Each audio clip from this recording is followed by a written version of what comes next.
Hi, trending topics. Welcome to the semester. So, this video, we're just going to talk about some introduction stuff to this course. All right, so a little bit about me. That's me, by the way. This is my fifth year teaching, fourth year with ISD 728 online. My bachelor's degree is in ancient history. My master's of education is in secondary social studies. My minor is in Spanish studies. And I love all things ancient Egypt and ancient history. But of course, this is a trending topics course. This is about, well, modern events. So units for this course. Unit 1, we have what is news. Unit 2, bias. Unit 3, fake news. Unit 4, logical fallacies, deep fakes, online trolls. And new this year, I'm also going to add in how to use AI. So in Unit 4, I'm going to teach you how to use AI effectively and efficiently. I mean, it's not going to be like a crazy deep course about it, but it's important stuff to learn to use. And to be honest, I don't know how to use it very well. So I'm going to be learning with you all. And then Unit 5, we're going to do social dilemmas. Unit 6, if there's time, we'll do world issues. If not, we'll skip that. And then Unit 7 is going to be year in review. All right, so first thing, since this is a trending topics course, got to lay down some ground rules. So this is not a class to debate in, okay? There's no debating, nothing like that. So I guarantee you that there will be hotly debated topics that come up in this class. This class is not your platform to debate or fight anyone over any topic. This class is used as a way to get tools for you to be a smart consumer of news and media. Again, this is not a debate class. It is okay to politely disagree with a classmate. So, for example, if Linda writes, I think that phones should be banned from schools because they are too distracting and grades go down. Hector could write back, I disagree with you because phones can be helpful tools in class like playing Kahoot. That is a perfectly polite way to disagree with someone. This is not an okay way to disagree with someone. So again, Linda writes, I think that phones should be banned from schools because they are too distracting and grades go down. And if Hector wrote, Linda, you are so wrong. Phones are so helpful. Only teachers' pets would want phones banned. You are so dumb. That would be an example of not an okay way to reply back to one of your classmates. All right, so this is an okay way to write an article summary. So if Vicky writes, this article talks about how there was a presidential debate last night in Las Vegas. The candidates got off topic when debating about healthcare and the cost of healthcare. That would be a perfectly acceptable article summary. This is not an okay way to write an article summary. So if Vicky wrote, last night's debate was so one-sided, President Jones is the best. Anyone who thinks differently is dumb. My family and I love President Jones. President Smith is so boring and doesn't make any sense. He's just going to make this country worse. His answer to healthcare is so extreme.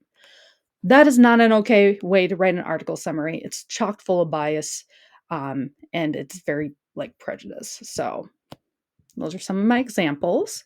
Also, do not do any name calling, teasing, bullying, or hate speech.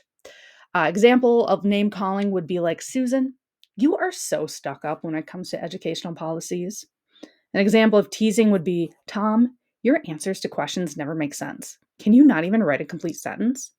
Those are things that are not okay to do in this class. Remember, this is not a debate. We need to respect each other's classmates. An example of bullying would be if someone said, Vicky, you should stop talking. Your views on this topic are awful. An example of hate speech would be these people should not belong in the community. They only bring crime and destruction. Those are also not okay things to do in our class.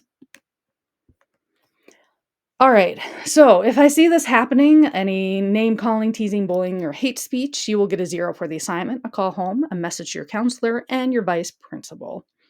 If you cannot handle yourself and what you say, you need to choose a different class than this one, okay? Again, this is not a debate. This is not a platform. This class is to give you tools of how to be a smart consumer of news. Okay, that was a lot of heavy stuff I just threw at you. So what questions do you have about anything I just talked about? And if you don't have any, that's okay. You can just type none. All right, now let's get into the course lingo. So if you've never taken a course with me before, my course lingo is kind of weird, but if you've taken a course with me before, you definitely know how to use it. So it's pretty simple actually. So for all assignments, you will see them marked as U and then a number, dash L and then a number. The U stands for unit, the L stands for lessons. So for example, U3L2 is unit 3, lesson 2. Or this one right here, U109 is unit 1, lesson 9. Grading. So it's an 80-20 split. 80% of your grade is summative. So those are like the test and projects. 20% is formative. That's like your daily work. You'll have lots of ed puzzles and stuff like that too. I use ed puzzle a lot. Formative work is usually worth about 5 points. That might vary depending on the assignment. Summative work varies as well, usually between 20 to 35 points. It can go higher, just depends on the summative, to be completely honest with you. Due dates. Due dates for an assignment are due Sundays at midnight, unless otherwise noted. Um, there might be a few times later in the semester that they're not due Sundays at midnight. Maybe they'll do it like on a Wednesday at midnight or something like that. But I will make it very, very clear when those assignments come up. But otherwise, things are going to be due Sundays at midnight. So, for example, if you look at this, you can see like, oh, this assignment is due Sunday at midnight. All right, attendance. Attendance is a little tricky. So, attendance is based upon assignment completion. So, you must complete all assignments for the current week in order to be marked as present for attendance. So, for example, if um, my example on the next page is a little outdated, by the way, but if there was 5 assignments in the week and you only did 4 out of the 5 assignments, you will still be marked as absent because you're missing one assignment. So even if you do all the other assignments perfectly in a week and you miss one, you will be marked absent. So it's really, really, really important that you do all of your assignments every single week so you are marked present for attendance. All right, so what happens if you're out sick? Let's say like Tuesday through Friday.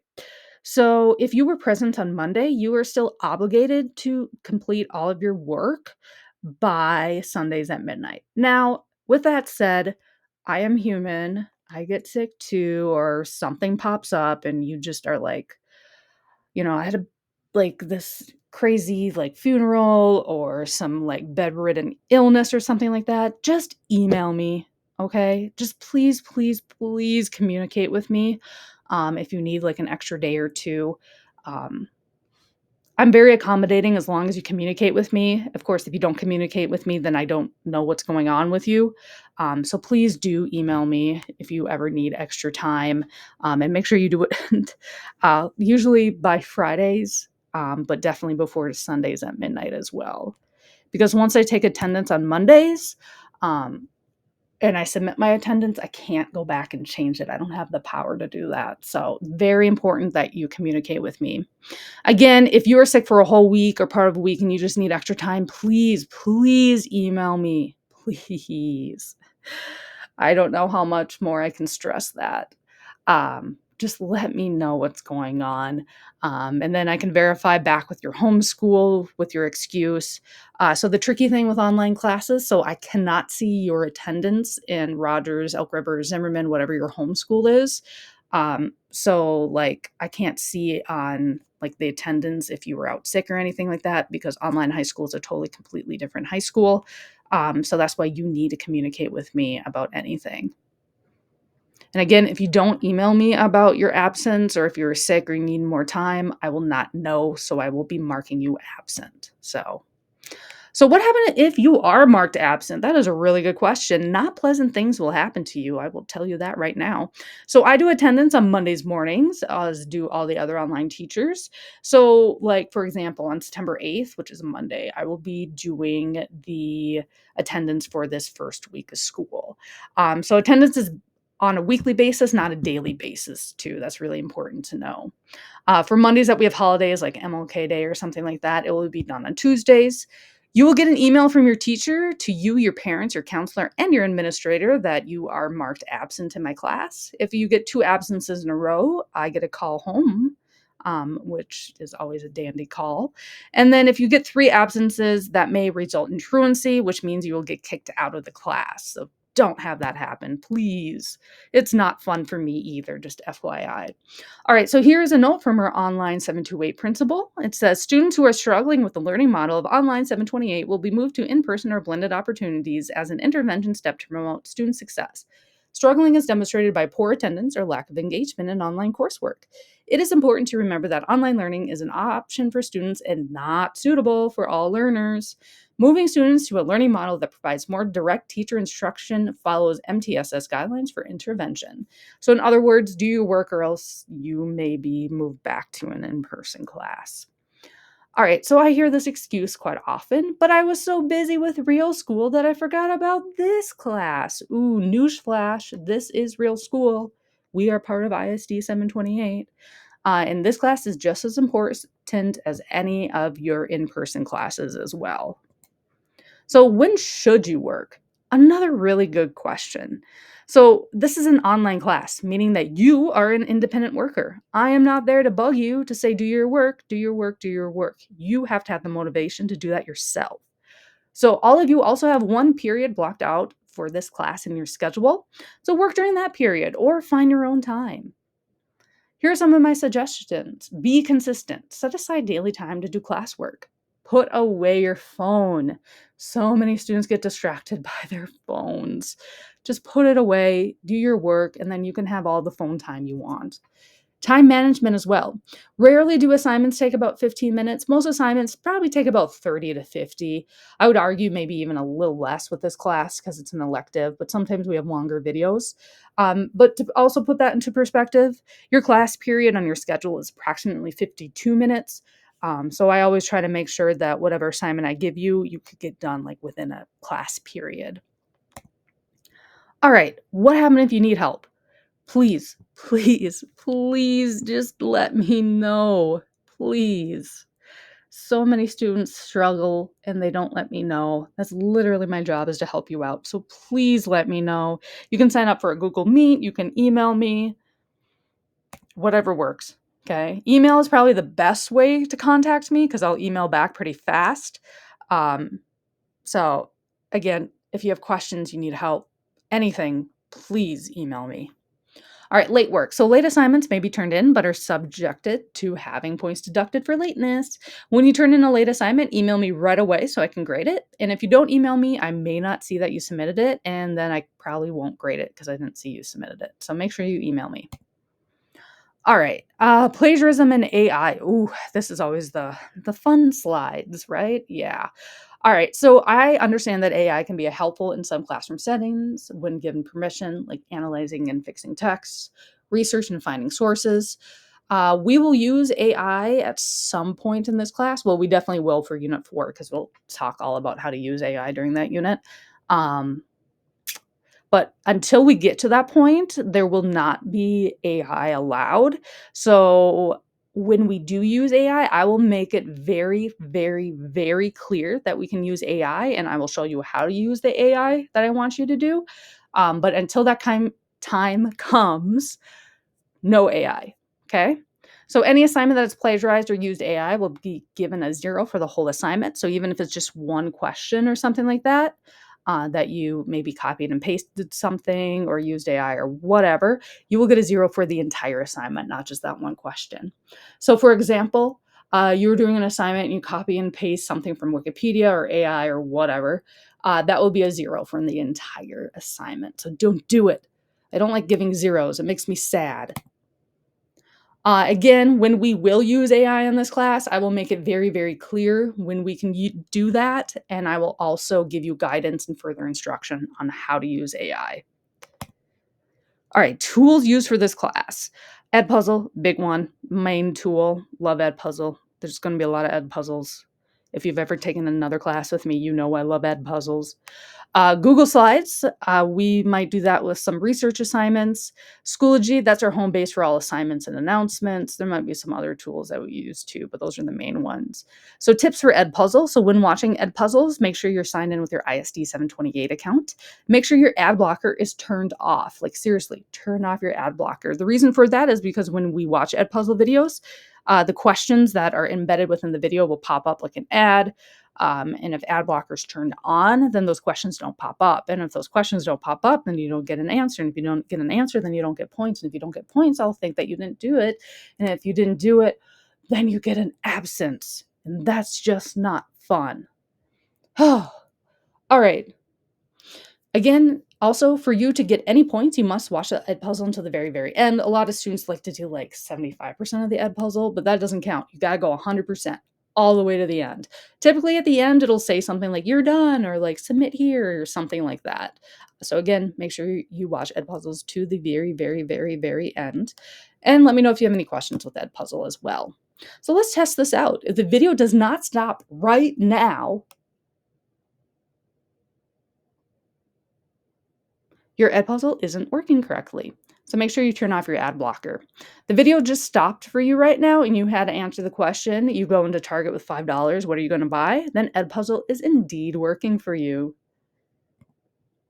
All right. So again, make sure you watch all the ed puzzle. When watching the ed puzzle video, make sure you watch all the way to the very, very, very, very, very, very end.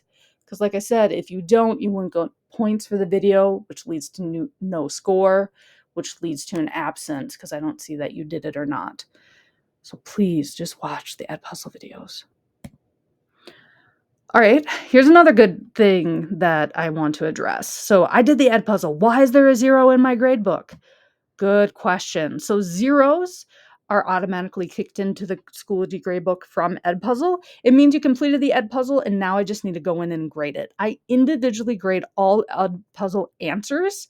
So every answer you give me, I read it. And it gives me, so just give me about 48 hours for me to grade Edpuzzles. And after 2 days, if that Edpuzzle is still at a 0, just email me to remind me to grade it. All right, quick check. What is the best way to contact your teacher? Hopefully you said either email. Email by far is the best way, but you could also say Google Meets. That's perfectly fine too. All right, here's another question. What percentage of assignments do you need to do in order to be marked as present for attendance? Is it 75%, 25%, 100%, or 50%?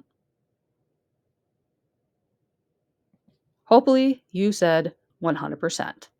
All right, let's wrap this up. If you do not think you can meet all the time and assignment requirements for this class, you need to contact your counselor right now to change classes. All right, do you have any questions about the course? If you don't have any, that's okay. You can just type none. All right, next up, you're going to do U0-L2 writing and sending an appropriate email. If you have any questions, please do let me know. Again, like I said, communication is key. I am here to help you out. I hope you enjoy the class. And again, if you need anything, just let me know. All right, thanks for watching. Bye.